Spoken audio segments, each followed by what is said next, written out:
Hello दोस्तों, आज हम बताएंगे राजस्थान सरकार की महत्वपूर्ण योजना तारबंदी योजना। तारबंदी योजना में हम घर बैठे इसका आवेदन कैसे करें, इसकी क्या क्या डॉक्यूमेंट की आवश्यकता होगी। इसके लिए हम सर्वप्रथम गूगल पर जाते हैं, राज किसान पोर्टल, राज किसान साथी, तो इसमें ये आ जाएगा। इस पर हमें क्लिक करना है, राज किसान साथी पोर्टल। तो इसका एक होम पेज खुल जाएगा। तो इस पर ये अपील आ रही है, इसको हम बंद करते हैं। तो ये हो जाएगा राजस्थान सरकार कृषि विभाग का राज किसान साथी पोर्टल, जिसमें सभी प्रकार के विभाग से संबंधित कार्य, कौन कौन सी योजना है, कितनी प्रकार की योजना है, ये संपूर्ण इस पर जानकारी उपलब्ध रहेगी।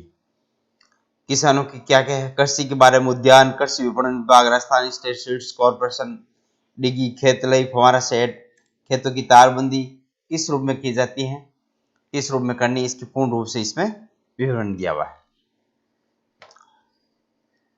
जैसे इसमें किसान है, किसान के अंदर कौन कौन सी सेवाएं हैं, कृषि विभाग द्वारा इसकी खेतलई है, खेतों की तारबंदी। तो हमें किसकी जानकारी, खेतों की तारबंदी, तो इसमें हम खेतों की तारबंदी पर क्लिक करते हैं। खेतों की तारबंदी का प्रमुख उद्देश्य क्या था कि नीलगाय और आवारा पशुओं से फसलों को होने वाले नुकसान से बचाने के लिए। किसान भाइयों की ये सबसे बड़ी समस्या थी कि नीलगाय और आवारा पशुओं के द्वारा फसलों को बहुत ज्यादा नुकसान किया जाता था। उसे बचाने के लिए राजस्थान सरकार के द्वारा 50% तक इसमें सब्सिडी प्रदान की जाती है। इसमें पात्रता है, इसमें सभी श्रेणी के कृषक पात्र होंगे। व्यक्तिगत आवेदन के लिए यदि कोई अपना स्वयं का खेत है और उसका आवेदन करना चाहता है तो उसके लिए 1.5 हेक्टेयर भूमि होना आवश्यक है। 1.5 हेक्टेयर भूमि अर्थात 9 बीघा से अधिक जमीन है तो उसके लिए खेतों की तारबंदी योजना के लिए पात्र होगा। एक कृषक समूह में न्यूनतम 2 कृषक या न्यूनतम 1.5 हेक्टेयर जमीन होना आवश्यक है। 2 या 2 से अधिक कृषक भी इस भूमि के लिए आवेदन कर सकते हैं,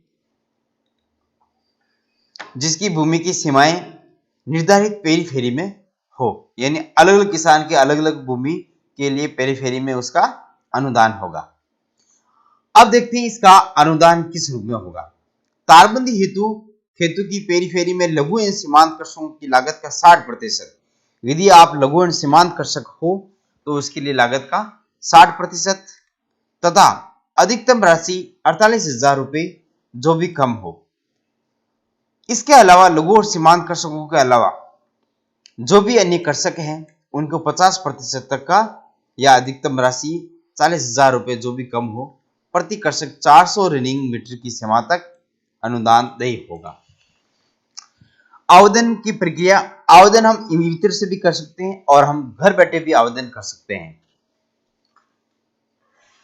बिना किसी चार्ज दिए, बिना किसी पेमेंट दिए, तो हम घर बैठे भी इसका फॉर्म को आवेदन कर सकते हैं। आवेदन पत्र में ऑनलाइन जमा किए जाने की प्राप्ति रसीद ऑनलाइन ही प्राप्त कर सकेगा और आवेदन पत्र के साथ आवश्यक दस्तावेज में एक तो आधार कार्ड होना चाहिए, जनाधार कार्ड और जमाबंदी। जमाबंदी 6 माह से अधिक पुरानी नहीं होनी चाहिए और बैंक खाता का संबंधित विवरण। 4 तरह के डॉक्यूमेंट आवश्यक है, जनाधार कार्ड, जमाबंदी और बैंक खाता संख्या और आधार कार्ड। यदि ये डॉक्यूमेंट है तो इस फॉर्म को हम अनुदान के रूप में अप्लाई कर सकते हैं। अन्य महत्वपूर्ण बिंदु, तारबंदी किए जाने से पूर्व और कार्य पूर्ण होने की जियो टिकिंग होगी। अनुदान कृषक के खाते में जमा होगा। कृषक समूह के प्रथम आवेदनकर्ता के आधार पर समूह की प्राथमिकता निर्धारित होगी। अब इसमें हमें आवेदन करना है। आवेदन कैसे करें? आवेदन करने के लिए या तो यहां से क्लिक करें या फिर यहां पर दिया हुआ है किसान या नागरिक लॉगिन। यह आ गया किसान या नागरिक लॉगिन। इस पर हमें आवेदन करना है। आवेदन करने के लिए हमें 2 तरीके, ये तो हमें एसएसओ आईडी का उपयोग कर, या हम जनाधार, यदि हमारे पास जनाधार कार्ड है, एसएसओ आईडी सभी किसान भाइयों की बनी हुई नहीं होगी, यदि हो तो एसएसओ आईडी से हम लॉगिन कर सकते हैं। यदि नहीं हो तो हमारे पास जनाधार कार्ड है, जनाधार कार्ड से हम लॉगिन कर सकते हैं। तो जनाधार कार्ड पर क्लिक करना है। यहाँ जनाधार नंबर पर है, जहां क्रॉस लगा हुआ है यहाँ हमें जनाधार नंबर को क्लिक करना है और यहाँ पर हमें जनाधार नंबर डालना है। जनाधार नंबर डालने के बाद में जिस किसान के नाम से जमीन है उस जनाधार में उसको हमें क्लिक करके ओटीपी भेजनी है।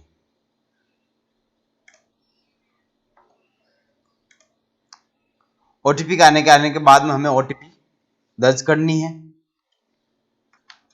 ओटीपी दर्ज करने के बाद हम इस डैशबोर्ड पर लॉगिन हो जाएंगे। अब लॉगिन होने के बाद में हम आवेदन के लिए क्लिक करें, तो यहां से आवेदन के लिए हमें क्लिक करना है।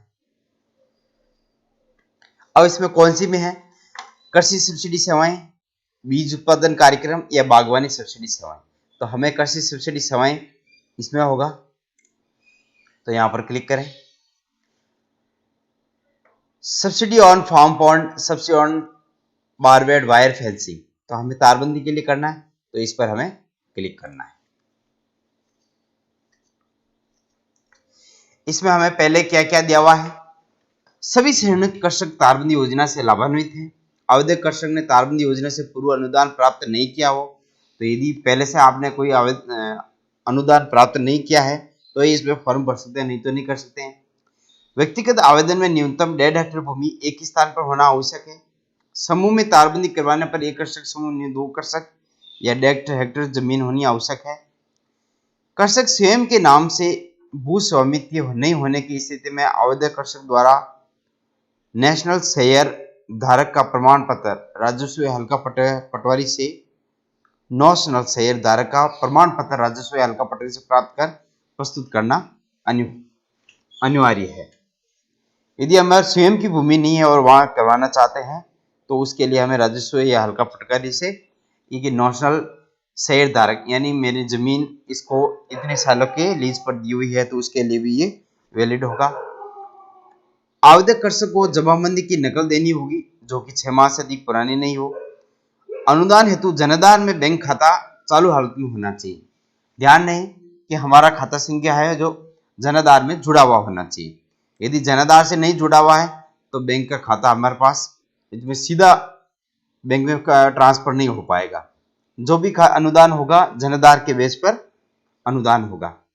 खेतों की वस्तुस्थिति के आधार पर सही प्रकार से सॉर्टेड पोस्टेबल पेरीफेरी का निर्धारण किया जाएगा। आवेदक ने जिस खसरे की तारबंदी के लिए आवेदन किया है उस खेत की पेरीफेरी की लंबाई 400 मीटर से अधिक होने पर शेष दूरी अर्थात जो 400 मीटर तक है वो गवर्नमेंट के द्वारा होगा और उसके बाद में जो भी बचता है तो कृषक स्वयं के द्वारा इस तरह पर तारबंदी कराना अनिवार्य होगा। ऐसा नहीं कि 400 मीटर तक गवर्नमेंट ने दे दी उसके बाद में हम तारबंदी नहीं कराएंगे, उसके जो भी बाद में होगी हमें तारबंदी करवानी होगी। किसी भी ट्रस्ट, सोसाइटी, स्कूल, कॉलेज, मंदिर, धार्मिक स्थान आदि को उक्त योजना अगर लाभान्वित नहीं किया जाएगा। किसी भी ट्रस्ट के द्वारा, स्कूल, कॉलेज के द्वारा यदि आवेदन किया जाता है तो उसके लिए ये योजना लागू नहीं होगी। ध्यान रहे तारबंदी में किसी प्रकार का विद्युतीकरण प्रभावित नहीं किया जाएगा। अनुदान प्राप्त करने के उपरांत तारबंदी का रखरखाव एवं मरम्मत कार्य की समस्त जिम्मेदारी स्वयं कृषि की होगी।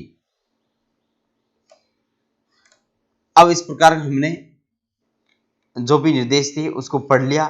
इस निर्देशों की पालना में हमें फॉर्म भरना है। I have read all the instruction carefully. अब इसको नेक्स्ट करते हैं। आप स्पष्ट इंस्ट्रक्शन आ रखा है। आप लघु एवं सीमांत कृषक श्रेणी में आवेदन करना चाहते हैं तो जनाधार कार्ड में अपनी श्रेणी जोड़ा लें। ये ध्यान रखें कि आपकी जमीन लघु सीमांत के लिए 12-60 बीघा जमीन से यदि कम है या फिर आप लघु सीमांत कृषक के रूप में आते हो तो उसके लिए जरूरी है कि आप पहले जनाधार कार्ड में लघु सीमांत कृषक करवाना आवश्यक है। यदि जनाधार कार्ड में लघु सीमांत कृषक नहीं है तो जो आपके 40,000 से 8,000 जो एक्स्ट्रा मिलते हैं 48,000 मिलते हैं तो वो इसमें आपको नहीं मिल पाएगा। 48,000 के स्थान पर 40,000 अनुदान ही प्राप्त होगा। तो स्पष्ट इसमें निर्देश दिया हुआ है। अब जैसे new registration for barbed wire fencing तो इसमें दिया हुआ है जोधपुर, भोपाल रूरल है, अर्बन है, रूरल है, जो भी इसमें टिक करना इंडिविजुअल है या ग्रुप में है। एडिशनल जो भी इंफॉर्मेशन है।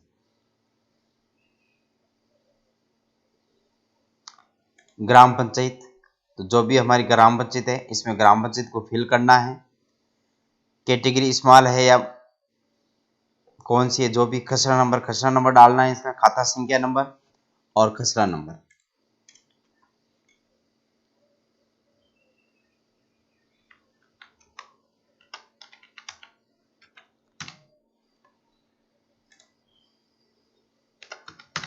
जो भी है इसमें एरिया हमें लिखना है। ऑनरशिप खुद की है या नेशनल शहर या किसी के शहर की हुई है।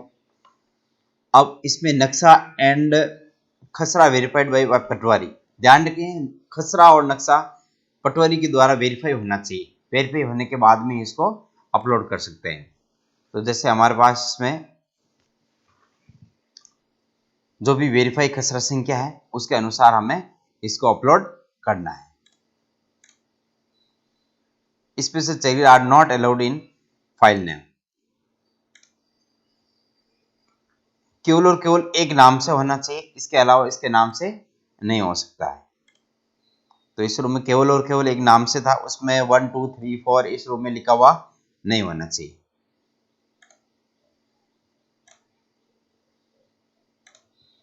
ये इसमें अपलोड हो गया।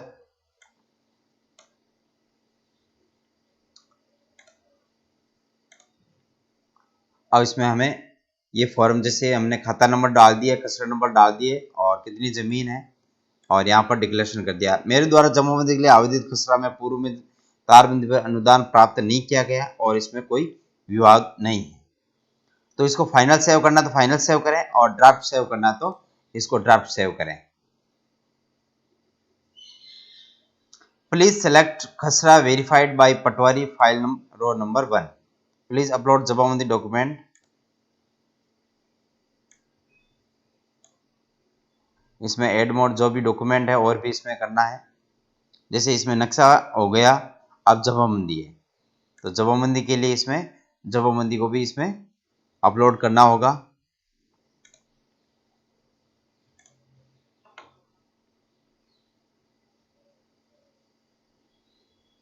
और इसमें यदि ऐड और भी करना चाहते कर सकते हैं।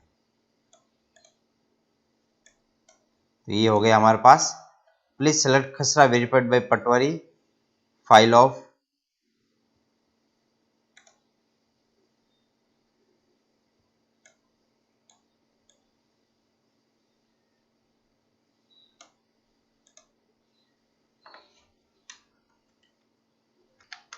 जैसे ड्राफ्ट सेव करने पर हमारे सामने आ गया। क्या आप सुनिश्चित हैं कि आप अस्थायी रूप से डेटा सेवना चाहते हैं?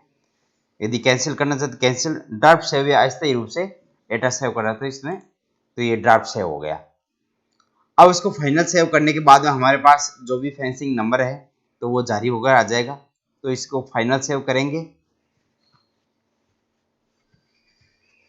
तो इसका हमारे पास ये आ गया कि इस रूप में हमारे पास ये हो गया। तो इसको एप्लीकेशन नंबर हो गया BWF 2023-24 326378 सक्सेस हो गया। Transaction date. अब इसको हम डैशबोर्ड पर देखेंगे। इस रूप में हम इस फॉर्म को भर सकते हैं। तो इस रूप में हमारे पास ये आ जाएगा कि फाइनल सबमिशन के लिए पड़ा है biodata fencing pending for final submission. तो अब जैसे ही हम फाइनल सबमिशन कर देंगे तो इस रूम आ जाएगा। इस रूम में लिखा जाएगा पेंडिंग फॉर डॉक्यूमेंट स्क्रूटिनी। तो इसके बाद में जो भी हमारे पास कृषि विभाग के द्वारा आवेदन को स्वीकार किया जाएगा तो कृषि विभाग के द्वारा अपना आप फोन कर दिया जाएगा कि आपका आवेदन स्वीकार हो गया है, आप जियो टैगिंग के लिए अप्लाई कीजिए। तो कृषि विभाग के जो भी कर्मचारी आएंगे तो उसके साथ में हमें खेत में चलकर उसकी जियो टैगिंग कराएंगे। जियो टैगिंग होने के बाद में हमें तारबंदी करानी है। तारबंदी होने के पश्चात इसकी एक बार और जियो टैगिंग होगी, उसके बाद में आपके खाते में अनुदान आएगा।